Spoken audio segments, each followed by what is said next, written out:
Hey, Katie, did you want to check on YouTube, make sure it's working?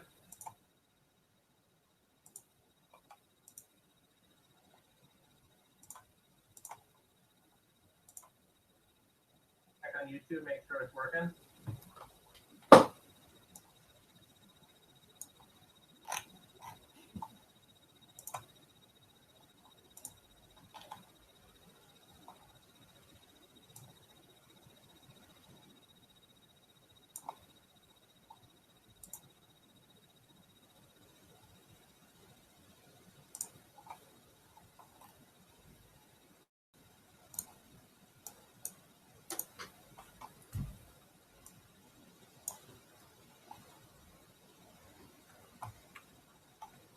Okay, I think I'm going to start here.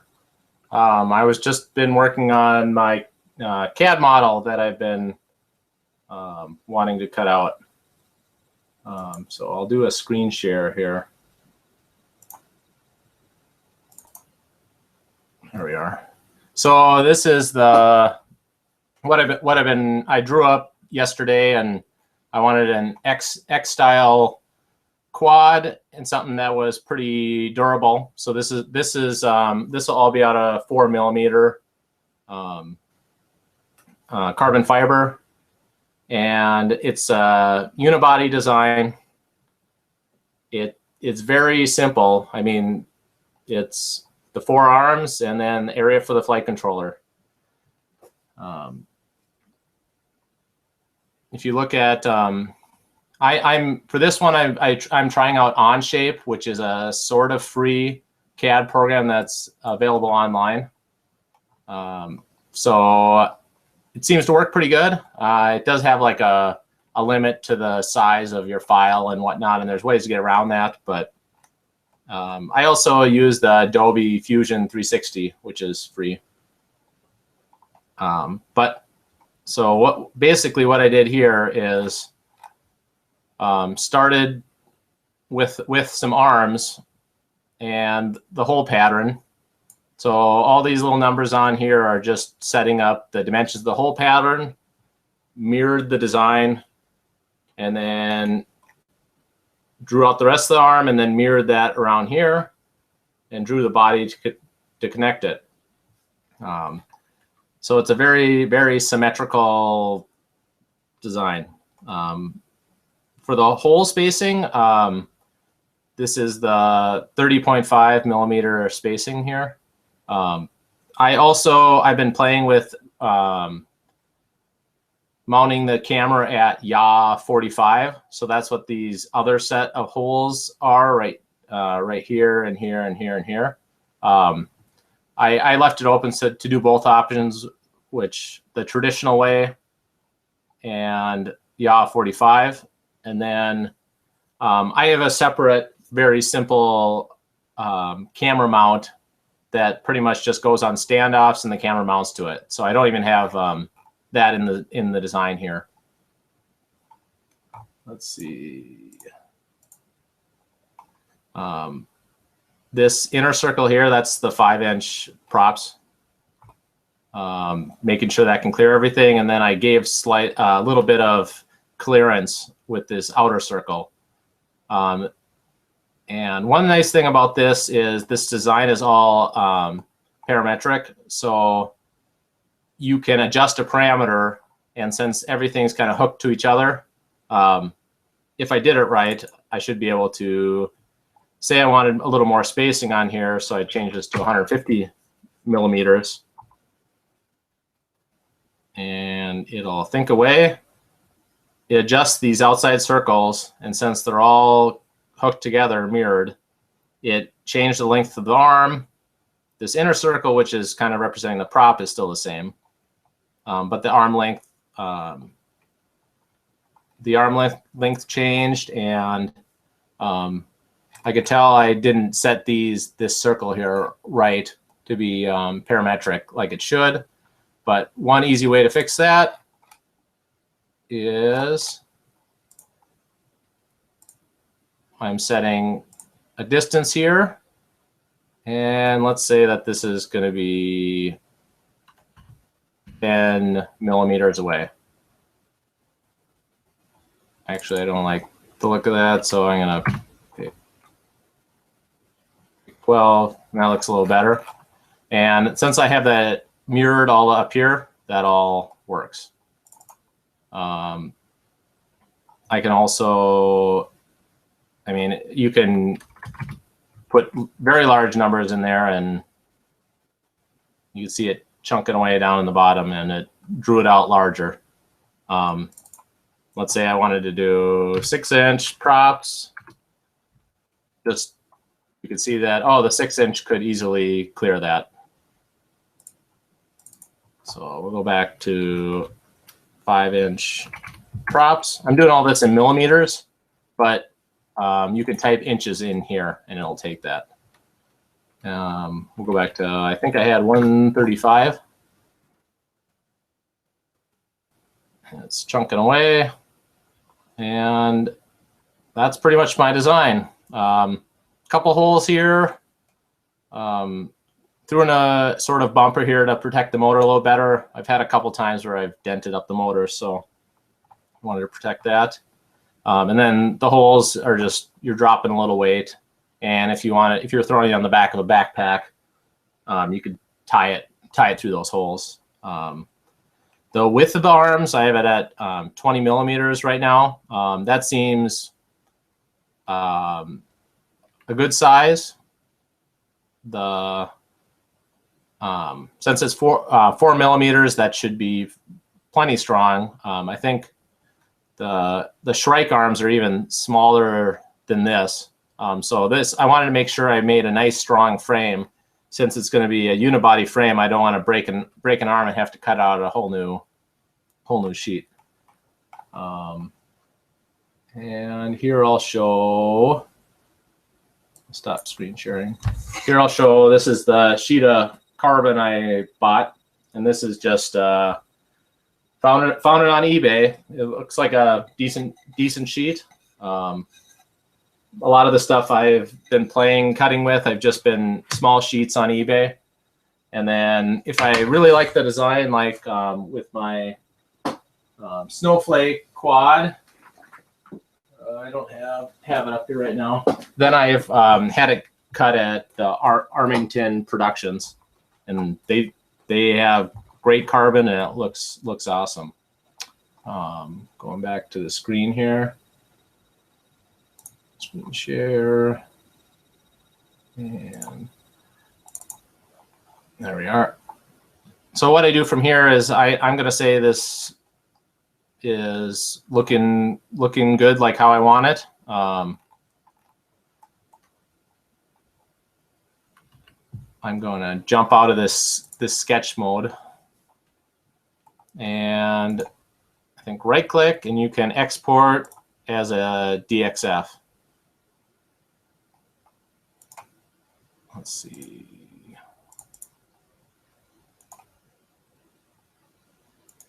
Oh, there we go. So DXF up there. I don't know the version. Version 14 is what I had been picking. So there it exported.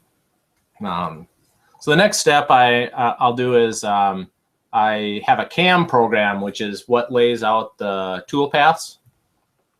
And basically the CAM program is you put your model in there, you tell it how deep it has to cut, if it has to do use different tools.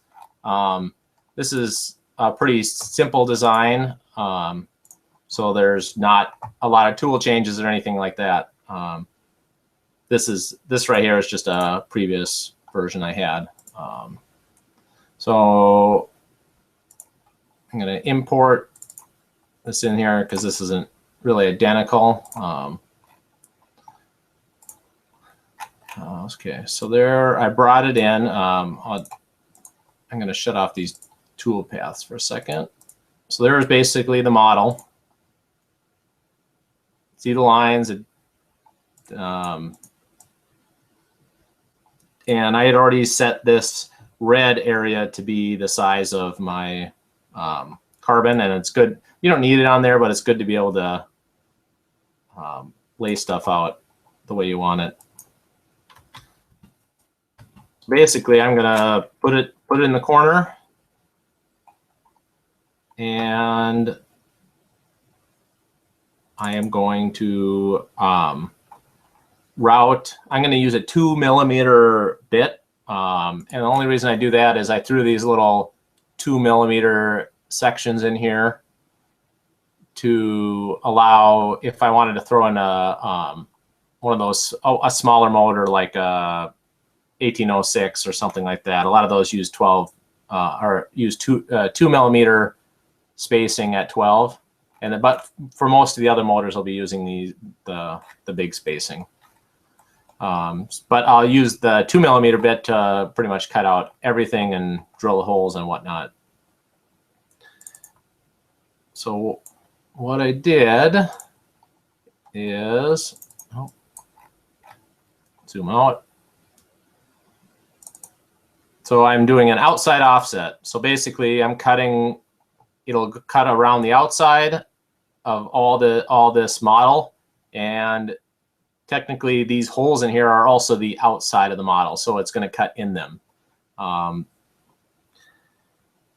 I selected, and it has, this is the layer of where it's sitting. For cut depth, I chose a little more than, I'm doing everything in inches here, so I can do stuff like type in 4.1 millimeters, and it'll convert it to inches. But put my cut depth, put how much I'm going to cut per pass. I've changed this so it's not doing the whole thing at once. You get a much nicer finish. And then the other thing that really helps is I put a little bit of a finish allowance on there. And that's basically, it'll leave a tiny bit of space. And then my last pass will go right on the edge. So I'll get a nice solid clean edge with no tool marks. And this will just be the speed I'm going. I usually adjust it on while I'm cutting if it looks like it's cutting too fast or too slow. So those are both set to 50. That's a fairly conservative speed. And then turn that on. And basically you can see the green is where the tool's going to go and the gap it's going to leave. So since it's leaving a small amount of allowance for the next cut, here, I'll pick that. So you can see it's pretty much, it'll fill in all those holes, leave all those gaps. If I look at it in this way, you can see this is your 3 layers of your tool path. And then all the holes that are cut. So the only other thing that I really need to do, since I have this all set up already for the correct depths, is I'm going to put tabs in there. And basically what that is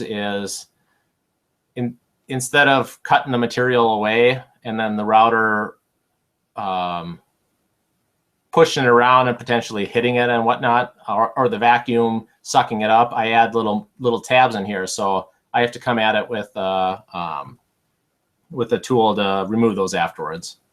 So I'm going to add some tabs.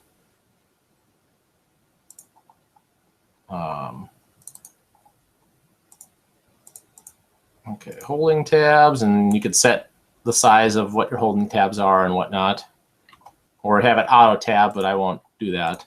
I like to pick some spots that'll be easy to get it out, and you can see where the holding tab would be. So I'll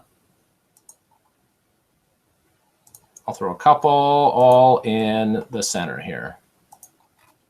And it should be rigid enough along the arms that it's not going to be shifting around if the center is all held tight. And then I am just going, since I have 2 tool paths, I have to make sure I copy the tabs over from one to the other, so the second tool path doesn't accidentally run right through where those tabs are. And what what I'll do is right click, copy tabs from, and it'll grab it from the other one. So got the tabs on there. And what I can do is for a check is you can see, looking at it from this angle where the toolpath is, there's a spot right here that's not going to be cut. It's going to come up and go back down. And that'll happen on all 4 corners. And then I'll check my final toolpath. Yep, that looks great. I've made the mistake of not checking. So it's always good to make sure you actually have thickness to your tabs, because I've done it before where the thickness of your tab was 0, so it showed up, but it didn't cut, and then it cut my what I was cutting loose and left little marks because it was able to bounce around a little bit. I guess what else can I show? You can see kind of where the router will go here. It'll actually drops down here and is cutting back and forth and then comes back up. So you can see the exact tool path. Like here, it'll be going on here, coming up, and then coming down. It'll leave a little ramp, which is okay.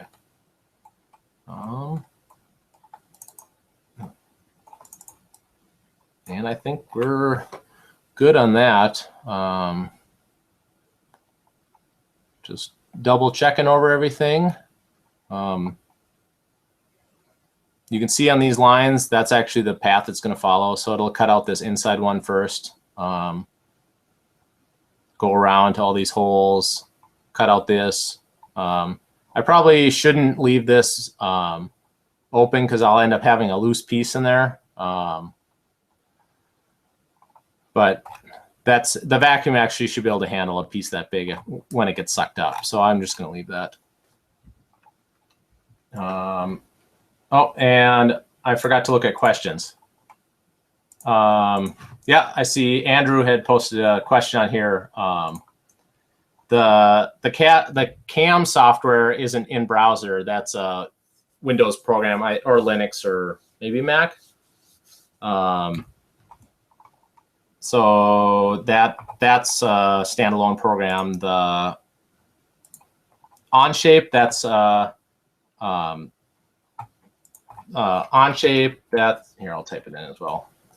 I'm not sure how, there's somewhat of a delay. Onshape is a browser program, and CAM is yeah, so that I really like that it's a browser program for the the onshape, because I can load it up on whatever computer. I can load it up on a Chromebook or even my phone, and being able to adjust some of the parameters. CAM's great. I've used that for years. That's a paid program. I think there's other free-ish versions, but I had paid for this for some other projects, and I just keep using it for everything here. So what I'm going to do next is run post-processor. And the router I have in my garage is running Linux CNC. It's a Linux program. I built my router a number of years ago. So this export puts it in the right format for that to use. And I have a thumb drive in here. I don't have an internet connection out to that machine anymore. It's an older computer, and it's bogging it down, so it ran easier without being connected to anything. There it exported, and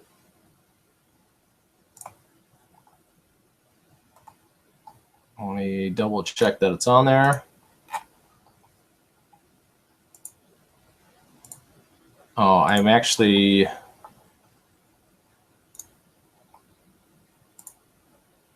to change the name of this part quick. It didn't like the parentheses in there last time I did it, so I'm going to run it here again. Inch quad. And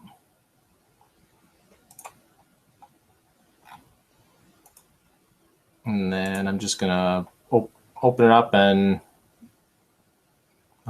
double check a look at it. So this is the G code, they call it, and that tells where the router is going to go. Basically, here's X and Y, and then I and J are arc vectors. So, you know, I couldn't really read this if I really tried, but basically this is, you can see that here's my first part, units in inches, and it turns on the router and then it goes. And so this is all those paths just laid out. Some 15,000 lines. So what we're going to do next is I'm going to connect my phone up to this. So I'm going to take you out in the garage. Let's see.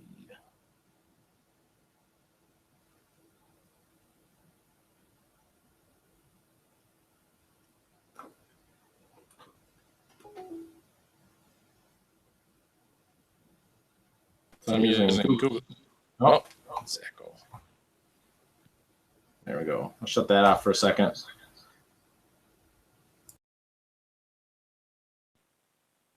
All right, so this is my phone here, and then my computer. So I'm going to take you out in the garage, and Katie's going to help. Oh, I'm echoing myself. Okay, and Katie's going to help hold the phone while we get it set up and cut out. So I'm going to use this screen, swap it around. You can see the nice carbon fiber, and hopefully we don't lose a connection when we get out there. All right. Remember my thumb drive. Here, 1 second.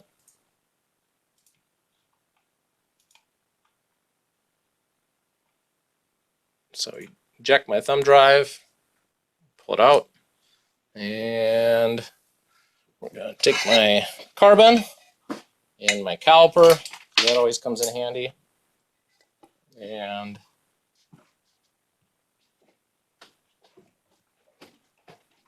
walk out here. You wanna do the phone thing? Sure. There's some snowflake quads that we're taking to the race. And there's Katie. Hi. I think I have it on the right. Yeah, it's looking the right way. Oh, here.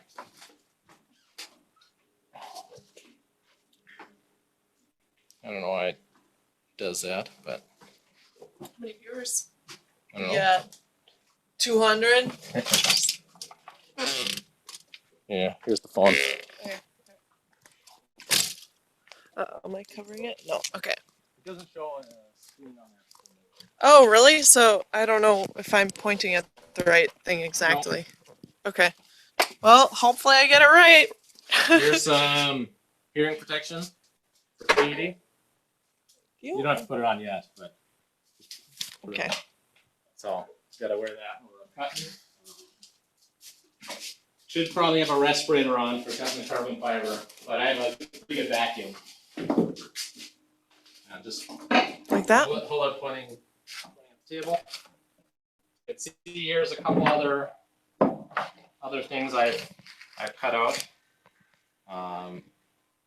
And I leave the carbon fiber on in case I needed to cut some top parts of some other parts to quads and whatnot. So what I'm going to do is I need to hold it down to the table, and I don't have a fancy vacuum table or anything.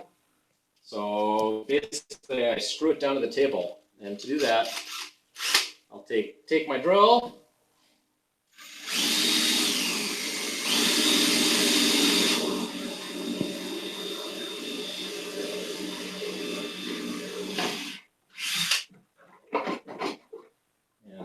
Cut through that. I'm going to do that to all four corners here.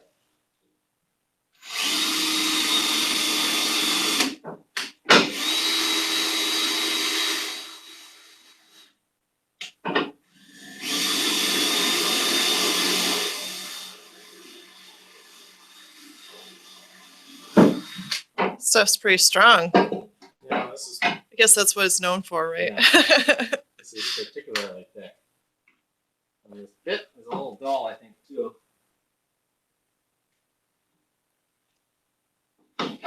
Oops.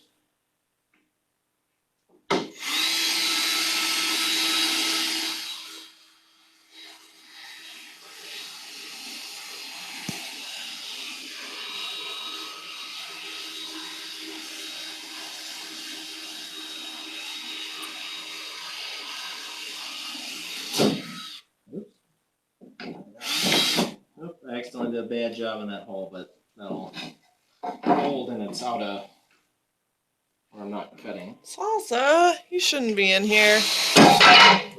Oh. Okay.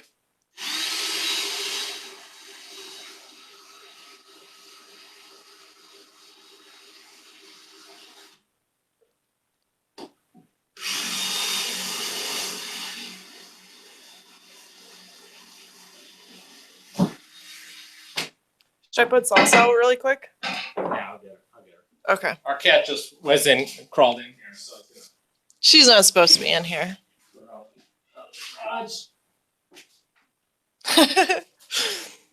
There's Bryce's deer antlers from this year.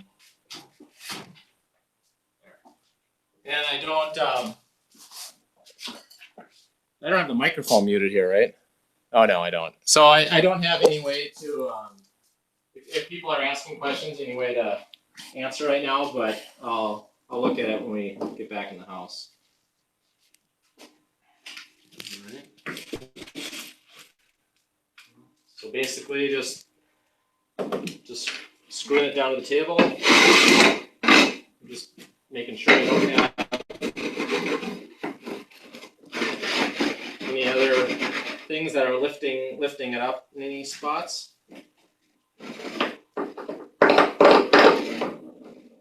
You can tell this is spoil board and it's been fairly well used over the years.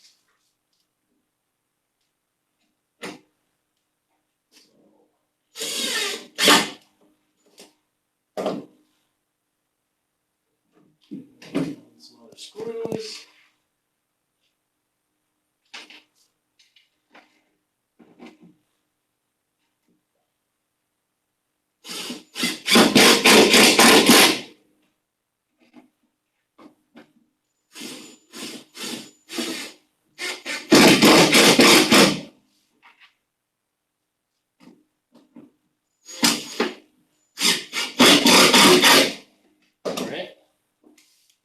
So, hopefully, still get a reception over here.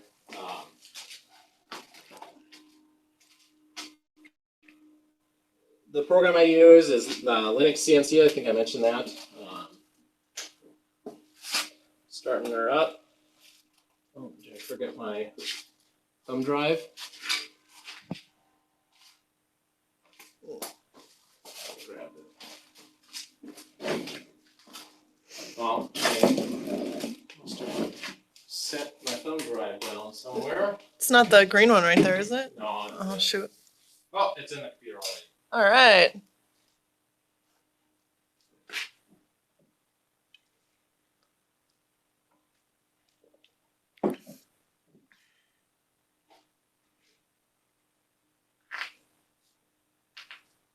So starting up the program, I'm going to copy it off the...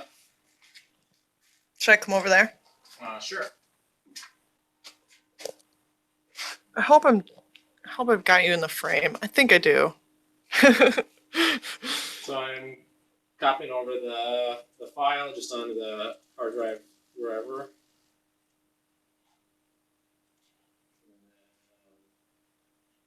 Start Linux CNC.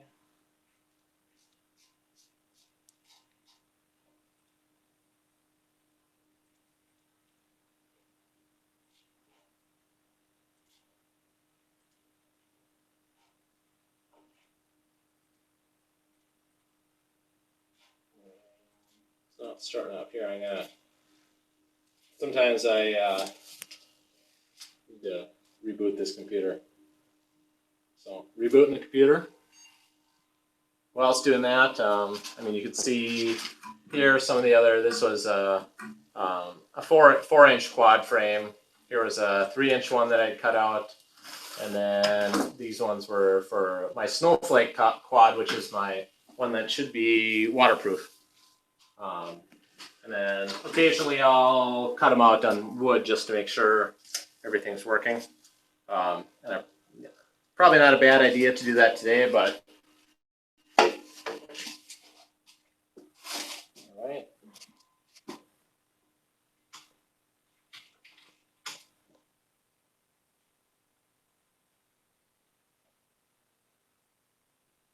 Starting her up. Shop's a little messy from the winter. You don't have to. Okay.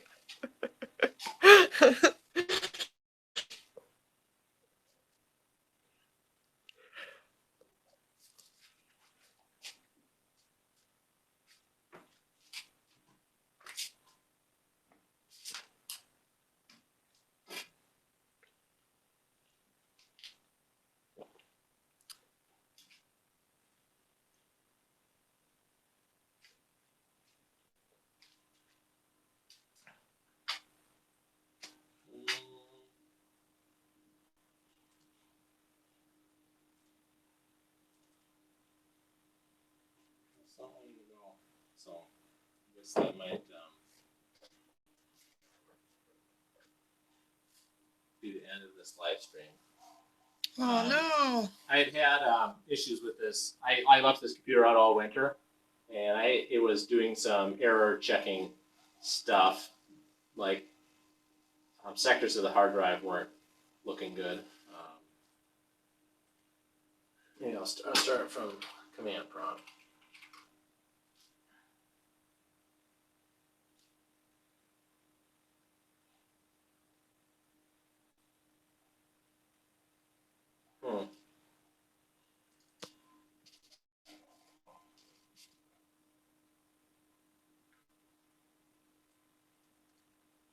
Well, it's looking, I guess I won't be able to show cutting it out because it's looking like my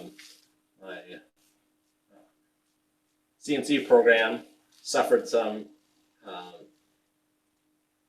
issues from the hard disk checks. So I'll have to I probably need a new hard drive in here for one, but I'll need to reinstall that. So might have to do that another night then. So I'll walk up and see if there's any questions, I guess. Shoot, I should have checked that out ahead of time. Oh, well.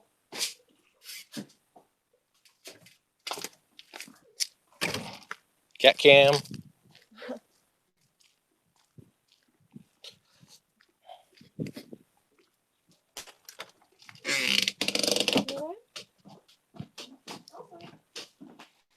Swap it over to this way. Walking back upstairs.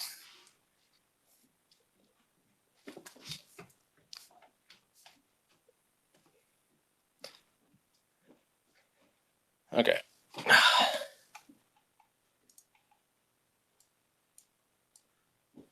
All right, so I'm going to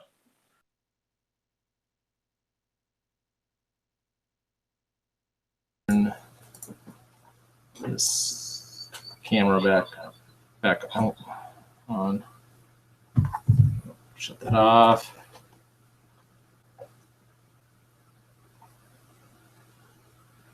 Turn off screen share. So I thought I'd come up and join you. yeah, so that's I guess that's the basic cam part of it. The CNC part, which is probably the more exciting part, I'm apparently having issues with that now. So I'm gonna look and see if I can get that fixed, and maybe I'll do a follow-up either later tonight or another night. But I guess that's all. Thanks for watching.